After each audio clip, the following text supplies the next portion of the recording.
BBC Nepali सेवाको बिहानी पखबाट विनिता दाहालको नमस्कार।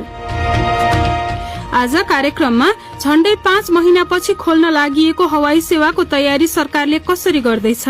विगतमा डोमेस्टिक फ्लाइट भएको अहिले चाहिँ 33% मात्रै परमिसन दिने भन्ने भएको छ। इन्टरनेसनलको हकमा 25% पाउँछ उसले। नेपालमा लीड भनिने विषालु सिसाको जोखिम कस्तो छ? नेपालका 65% बाल बालिकाहरू उच्च जोखिममा छन् भन्ने देखाउँछ।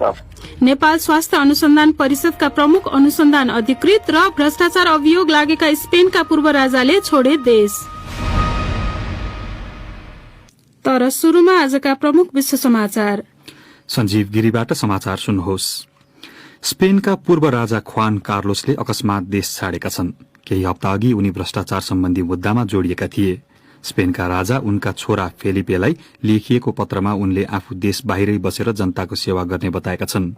उनी डोमिनिकन रिपब्लिक जान लागेको स्पेनका संचार माध्यमहरूले जनाएका छन्, तर त्यसको पुष्टि भने हुन सकेको छैन। अभियोजनकर्ताहरूले चाहेको खण्डमा आफू उपलब्ध हुने उनले प्रश्न पारेका छन्।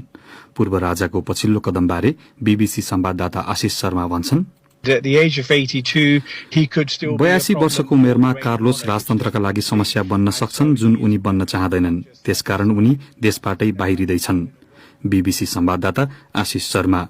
साउदी अरेबियामा एउटा हाई स्पीड रेलको ठेक्काका विषयमा कार्लोसको कथित संलग्नताबारे गत जुन महिनामा स्पेनको सर्वोच्च अदालतले अनुसन्धान शुरू गरेको थियो। पेरूका राष्ट्रपति मार्टिन भिस्काराले कोरोना भाइरस महामारीका बीच भेनेजुएलाका हजारौं स्वास्थ्य क्षेत्रमा काम गर्न योग्य मानिसहरू पेरूको स्वास्थ्य सेवामा आबद्ध हुन पाउने निर्णयमा हस्ताक्षर गरेका छन्। पेरूमा कोरोना भाइरस संक्रमणको दर उच्च छ र उक्त संकटसँग जुझ्न उक्त देश संघर्षरत छ। राजनीतिक र आर्थिक संकटका कारण भेनेजुएलाका हजारौं नागरिक देश छाडेर पेरू पुगेका छन्। इजरायलले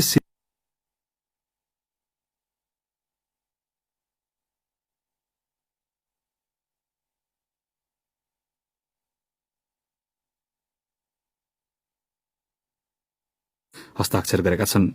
पेरूमा कोरोना भाइरस संक्रमणको दर उच्च छ र उक्त संकटसँग जुझ्न उक्त देश संघर्षरत छ। राजनीतिक र आर्थिक संकटका कारण भेनेजुएलाका हजारौं नागरिक देश छाडेर पेरू पुगेका छन्। इजरायलले सिरियामा प्रकाशित एउटा अध्ययनका अनुसार चीनले जाइन्ट पाण्डाको संरक्षणमा व्यापक सफलता प्राप्त गरेको भए पनि चितुवा, हिमचितुवा र बुवासो लगायतका प्राणीहरूको संख्या भने व्यापक रूपमा घटेको देखिएको छ। पाण्डाका लागि निर्माण गरिएका संरक्षण केन्द्रहरू अन्य ठूला मांसाहारी प्राणीको संख्या धान्नका लागि निकै सानो रहेको शोधकर्ताहरूले जनाएका छन्। र इण्डियन प्रिमियर लीगको नयाँ संस्करणमा चिनिया कम्पनीहरूलाई महत्वपूर्ण प्रायोजकका रूपमा यथावत राखिएको भन्दै भारतमा क्रिकेटसँग सम्बन्धित अधिकारीहरूको आलोचना गरिएको छ। केही राजनीतिज्ञ तथा व्यावसायिक निकायहरूले भारतीय क्रिकेट बोर्ड बीसीसीआईलाई उक्त निर्णय पुनर्विचार गर्न भनेका छन्। सीमा विवादका कारण भारतमा विभिन्न चिनिया एपमा प्रतिबन्ध लगाइएको छ। यो बीबीसी नेपाली सेवा हो।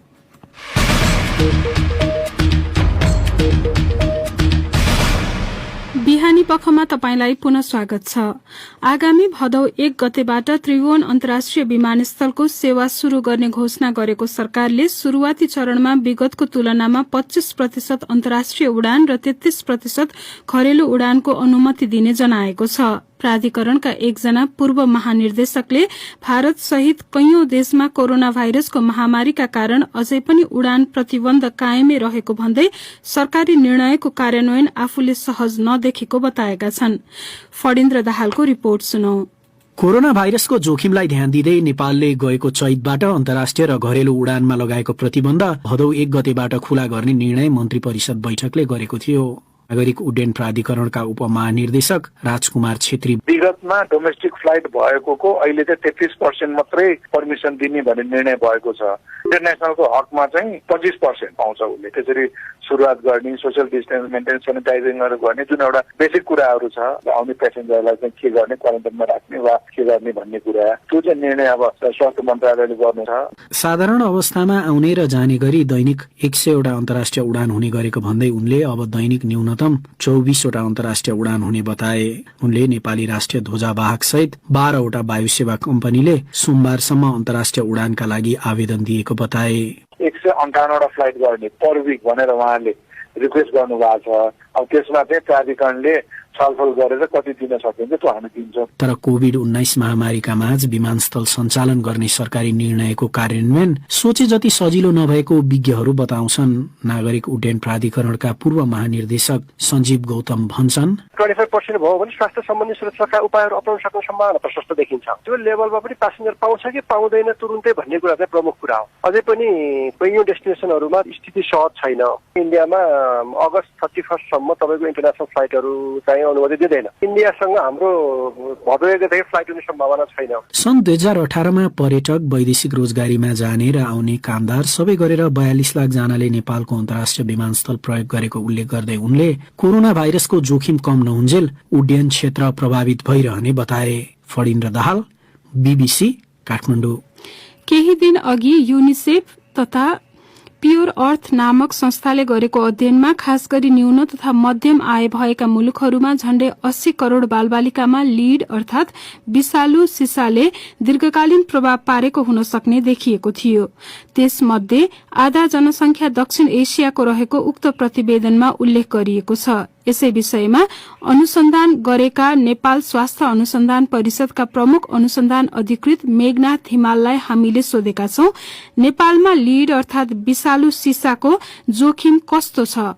सन् 2015 मा एउटा अध्ययन गरेको थियौं। काठमाडौँ उपत्यकाका 6 महिनादेखि 3 वर्षसम्मको बच्चाहरूलाई इन्भल्भ गरेर 65% बच्चाहरूमा 5 माइक्रोग्राम पर डेसिलिटर भन्दा बढी चाहिँ सिसाको मात्रा देखिएको थियो। त्यो भनेको चाहिँ अमेरिकाको रोग नियन्त्रण केन्द्र जुन छ त्यसले दिएको मापदण्ड पनि 5 माइक्रोग्राम पर डेसिलिटर भएकोले गर्दा नेपालका लगभग 65% बालबालिकाहरू उच्च जोखिममा छन् भन्ने देखाउँछ। कस्तो क्षेत्रहरूमा त्यस्तो सिसाको मात्रा बढी भएको पाइएको छ? यो औद्योगिक क्षेत्रमा स्वाभाविक हो। दोस्रो कुरो चाहिँ जो सोसो इकोनोमिक स्टेटस कमजोर भएकै मान्छेहरू हुनुहुन्छ, पत्र पत्रिकामा चाहिँ जस्तो खानेकुरालाई पोको पारेर लगेर खानुहुन्छ, किनभने हाम्रो कागजहरूमा पनि तपाईँको यो सिसाको मात्रा हुन्छ।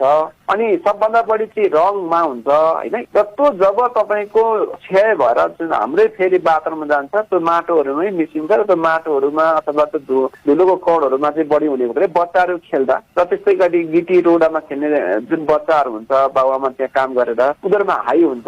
अनि अहिले जुन राष्ट्रसङ्घीय निकाय र प्योर अर्थ भन्ने संस्थाले गरेको अध्ययन छ त्यसमा चाहिँ विभिन्न मसलाहरूमा पनि नेपालमा चाहिँ उच्च मात्रामा त्यस्तो सिसाहरू देखियो भनेको छ। त्यस्तो अवस्था छ? नेपाल सरकारले 2015 देखि लागू हुने गरेर एउटा मापदण्डै ल्याइसकेको छ।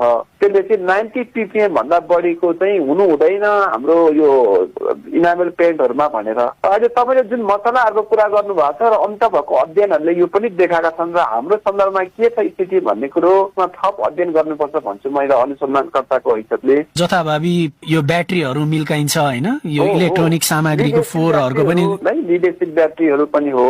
औद्योगिक फोहोर मैला अन्तर्गत चाहिँ त्यसलाई कसरी उचित रूपमा विसर्जन गर्न सकिन्छ, त्यसको विकल्प के हुन सक्छ भन्ने सोचेर र अन्तर्राष्ट्रिय प्र्याक्टिसलाई पनि हेर्दै हामीले चाहिँ कार्यान्वयनमा जानुपर्छ लाग्छ मलाई। त्यसरी त्यस्तो खालको सिसाहरू बालबच्चाको रगतमा हुँदा त्यसले के कस्तो असर गर्छ? रक्त अल्पताहरू गर्छ, किडनीहरूलाई ड्यामेज गर्छ, बच्चाहरूको दिमागलाई चाहिँ असर पुर्याएर बानी ज्वरोमा समस्या आउने, सोच्ने क्षमता प्लस विचार गर्ने क्षमता त्यसमा कमी आउने, सुन्नमा कमी आउने, कति सिकाइमा चाहिँ उनीहरूले भनेर ध्यान आफ्नो जान नसकेर चाहिँ राम्ररी सिक्न नसक्ने। अनि ठुला मान्छेहरूलाई चाहिँ असर गर्दैन रहेछ? ठुलो मान्छेमा चाहिँ यही कुराहरू हुन् र त्यसमा थप चाहिँ कस्तो हुन्छ रिप्रोडक्टिभमा समेत असर गर्छ।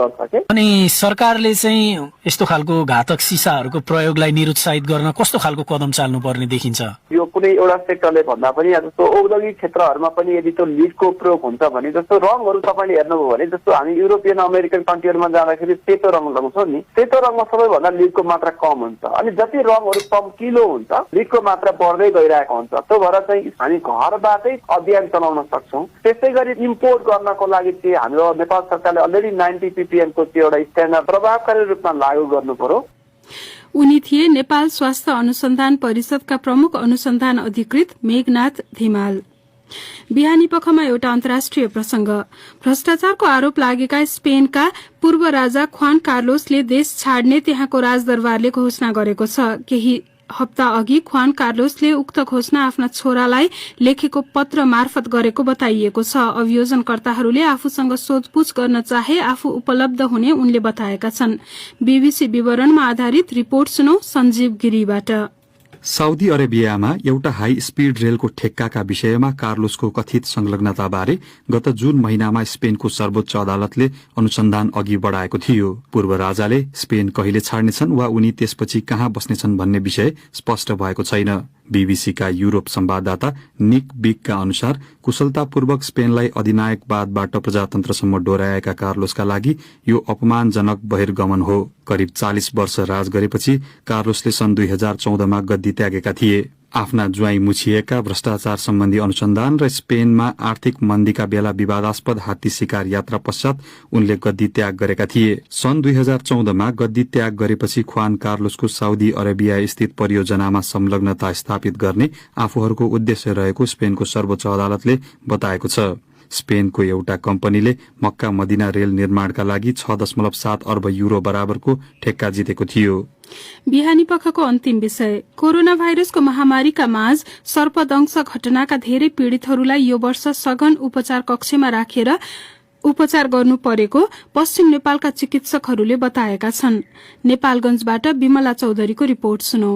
प्रदेश 5 का पश्चिमी जिल्लाका मात्र नभएर कर्णाली र सुदूरपश्चिमका सर्पदंशका बिरामीलाई पनि भेरी अस्पतालमा रेफर गर्दा बिरामीको संख्या बढ़ेको हो। राति सुतेको समयमा करेट सर्पले टाउकोमा टोकेपछि हजुरबुवाको उपचारका लागि कैलालीको टिकापुरबाट आएका अरूण लोहार भन्छन्, हजुरबुवाको टाउकोभन्दा माथि टोके नै रिस्क हुन्छ भनेर नेपालगञ्ज पठाए ठिक हुन्छ भन्ने परामर्श दियो अनि त्यही हिसाबले हामी यता आएको। यसअघि भेरी अस्पतालमा बाँकेसँग सीमा जोडिएका भारत उत्तर प्रदेशका केही जिल्लाका बिरामी समेत आउने गरेको अस्पतालले आएको छ। भेरी अस्पतालका सर्पदंश फोकल पर्सन तथा आईसीयू वार्ड प्रमुख डाक्टर पारस पाण्डे, सर्पले टोकेको थाहा भएको सिम्टम आएको चाहिँ हाम्रो लगभग 150 भन्दा बढी आइसकेका छ। तीमध्ये 40 जति त आईसीयूमै राख्नुपर्ने बिरामीहरू आइसके। कोभिड-19 का कारण समयमा सवारी साधन नपाउँदा बिरामीलाई अस्पताल ल्याउन ढिलाइ भएर गम्भीर अवस्थाका बिरामी बढ़ी आउने गरेको डाक्टर पाण्डे बताउँछन्। सर्प टोकाइ पनि त्यही नै हो, तर उपचार गर्न ढिलो हुने बित्तिकै त्यो सिरियस भइहाल्छ अनि भेन्टिलेटर राख्नुपर्ने हुन्छ। त्यो भएर यसपालि त्यो कारणले चाहिँ अलिक बढी भेरी अस्पतालमा हाल 6 वटा मात्र आईसीयू बेड भएको र त्यसमा अन्य बिरामीलाई पनि राखेर उपचार गर्नुपर्ने भएकाले समस्या भइरहेको चिकित्सकहरू बताउँछन्। नेपालगञ्जबाट रेफर गर्ने ठाउँ बुटौल भए पनि दूरी लामो भएकाले बाटोमै बिरामीको ज्यान जान सक्ने जोखिमका कारण इमर्जेन्सीमै राखेर उपचार गर्न बाध्य भएको चिकित्सकको भनाइ छ। भेरी अस्पतालको इमर्जेन्सी विभागमा कार्यरत डाक्टर जेनिस नेउपाने भन्छन्, मेरै ड्युटीमा एकैचोटि 6 वटा बिरामीलाई चाहिँ ईएसबी चलिरहेको त्यस्तो पनि भएको छ। अधिकांश बिरामी राति सुतेको अवस्थामा सर्पले टोकेको पाइएको चिकित्सक बताउँछन्। सर्पको टोकाइबाट सावधानी अपनाउन घर वरिपरि सर्प बस्ने जस्तो ठाउँ सफा गर्नुपर्ने, खाटमा झुल लगाएर मात्र सुत्नुपर्ने, राति बाहिर निस्कनु परे गमबुट जुत्ता लगाउनुका साथै टर्च लाइट लिएर हिँड्न चिकित्सकहरूको सुझाव छ।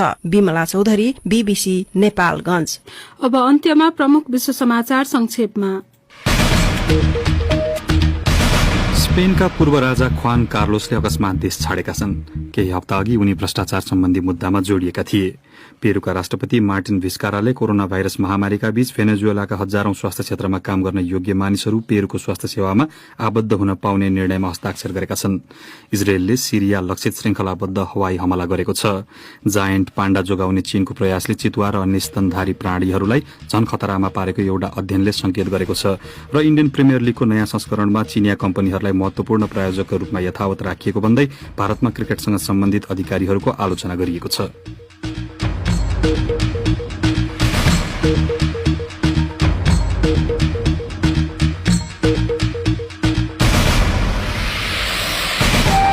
हवस् त, यसका साथै बीबीसी नेपाली सेवाको बिहानी पख यही सकिन्छ। बेलुकी 9:15 बजे साँझ पख लिएर हामी फेरि उपस्थित हुनेछौं। त्यस बेलासम्मका लागि हामी सबैलाई बिदा दिनुहोस्। नमस्कार।